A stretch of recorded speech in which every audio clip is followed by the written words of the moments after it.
तिलक में अलग अलग एक बेलपत्री की जड़ का तिलक है, एक आंकड़े की जड़ का तिलक है। रावण संहिता में 4 तिलकों का वर्णन है, उसमें मुख्य है सबसे ज्यादा। हम तो कहेंगे अगर मान लो, वैसे तो नौकरी करने जाओ, सर्विस करने जाओ तो आंख में काजल लगा के तो जा नहीं सकते, नहीं तो लोग ही कह देंगे कहाँ से आया है।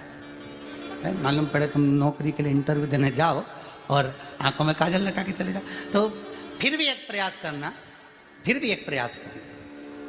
उस दुर्वा का जो काजल बनाओ, मूछे हो, दाढ़ी हो, कहीं कहीं पर भी उसकी एक बिंदी लगा कर चले जाओ, वो असर करेगी और आपको वो जॉब मिल ही जाएगा, ये पक्का है।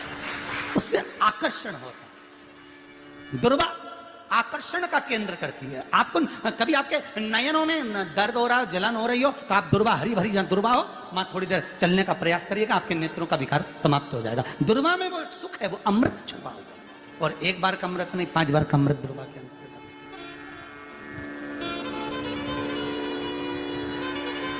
कौन से देवता हैं जिनके ऊपर दुर्वा का जल दूध में मिला हुआ छीटा जाए? श्वेत गाय के। देखो दूध का प्रमाण बार बार दुर्वा के साथ आया, उसका कारण क्या है? क्या कारण हो सकता है उसका? उसका एक कारण है, समुद्र मंथन के समय पर सबसे पहले कुछ निकला था, तो समुद्र मंथन में सबसे पहले निकली थी गौ माता निकली थी। क्या निकली थी? गाय। सबसे पहले निकली थी गाय। और कितनी गाय निकली थी? 5। पहली नंदा, दूसरी सुभद्रा, तीसरी सुरभि, चौथी सुशीला, 5वीं बहुला। ये 5 गाय समुद्र मंथन में निकली। अब समुद्र मंथन में जब गौ माता निकली तो सारे 33 कोटि देवता मंथन में जो लगे हुए थे, उन मंथन को करते करते देवता थक चुके थे। सारे देवता थक चुके थे। बहुला सुरभि और सुशीला से बोली, सुभद्रा से बोली, नंदा से बोली, अपना काम है, एक काम करो, अपन आप रूप दूध की धार बहाना प्रारंभ करो। अपने आप दूध की धार हम मृत्युलोक में हम भेजें इन देवताओं के लिए, तो देवताओं को अमृत तत्व मिलेगा, आनंद होगा। और गौ माता ने ऊपर खड़े होकर जो दूध बहाना प्रारंभ करा, वो देवताओं के मुख में आधा तो गया और आधा दूध समुद्र पर जब गिरा, और जो मंथन चल रहा था, उस मंथन के चलते कभी दूध का दही का मंथन करना तो क्या निकल कर आएगा? मक्खन आ जाएगा। वो मक्खन तैरता हुआ समुद्र की लहर से दुर्वा पर जा पड़ा। इसलिए आज भी दुर्वा के साथ में गौ माता के दूध का बड़ा प्रमाण चल रहा था। उस मंथन के चलते कभी दूध का दही का मंथन करना तो क्या निकल कर आएगा? मक्खन आ जाएगा। वो मक्खन तैरता हुआ समुद्र की लहर से दुर्वा पर जा पड़ा। इसलिए आज भी दुर्वा के साथ में गौ माता के दूध का बड़ा प्रमाण है। वो भी देसी गाय, जर्सी नहीं, विदेशी नहीं, देसी गाय। और देसी गाय का दूध का बड़ा बड़ा प्रमाण है साहब।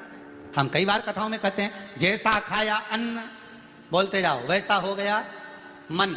जैसा पिया पानी, वैसी हो गई वाणी। और जैसा पिया दूध, वैसी बन गई बुद्ध। बुद्धि कैसे बनी है? दूध से बनी। डब्बे का दूध पियोगे तो डब्बे हो जाओगे, थैली का दूध पियोगे तो थैली,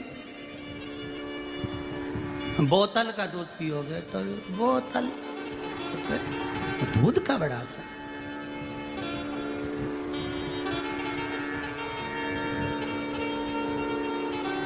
गौ माता के दूध का पान। कहा एक पात्र में जल और दूध ले लीजिए, शुक्रवार का दिन। तो कहोगे गुरुजी ये कथा कहाँ से निकाल के लाए हो? तो विष्णु पुराण में से आप उसको स्मरण कर सकते हो। काय में से? विष्णु पुराण में से। एक पात्र में देसी गाय का दूध, जल उसमें रखकर, और आपके यहाँ अगर लड्डू गोपाल हो, यदि आपके घर में ठाकुर जी हो, लड्डू गोपाल हो, विष्णु जी का कोई स्वरूप हो, श्री हरि का कोई स्वरूप हो, तो उस पर शुक्रवार के दिन आप संध्या के समय पर दुर्वा डालकर, उस दुर्वा से अगर लक्ष्मी जी के नामों का 108 बार उच्चारण कर कर, घी का दिया लगाकर, कैसर के चावल साथ में रखकर केवल उस जल का और दूध का मात्र छींटा देते हो तो उसके घर में कभी लक्ष्मी की कमी नहीं आ सकती, संपदा बढ़ती चली जाती है। 108 बार लक्ष्मी के नाम का मात्र उच्चारण कर लेने पर, भगवान विष्णु के चरणारविंद पर, भगवान विष्णु के चरणों पर केवल उस दुर्वा का जल का दूध का सिंचन कर देने से भी लक्ष्मी की वृद्धि होती, लक्ष्मी देती।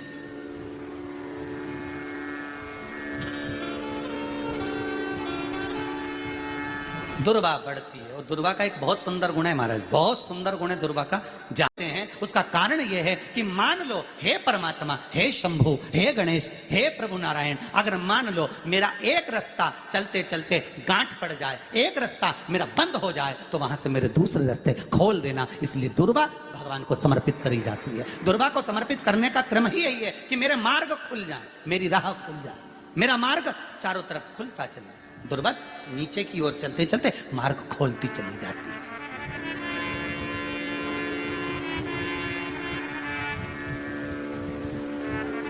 अमृत है ये, इसलिए नष्ट नहीं होती। तोड़ के रख लेना, प्रैक्टिकल करके जरूर देखना, सीवर वाला महाराज कहीं झूठ तो नहीं बोल रहा है। तोड़ कर रखो दुर्वा को, बोरी में भर कर रखो, 4 साल 6 महीने 8 महीने बाद सूख जाए, बेकार हो जाए, उसके बाद भी उसको खेत में, बगीचे में कहीं ले जाकर पटक देना, 8-15 दिन पानी देना, देखो फिर वापस वही हरी की हरी होना, वही कहीं ना कहीं से स्फुटित होते फिर आगे बढ़ना चालू कर देगी। उसका तत्व है अमृत, वो अमर है।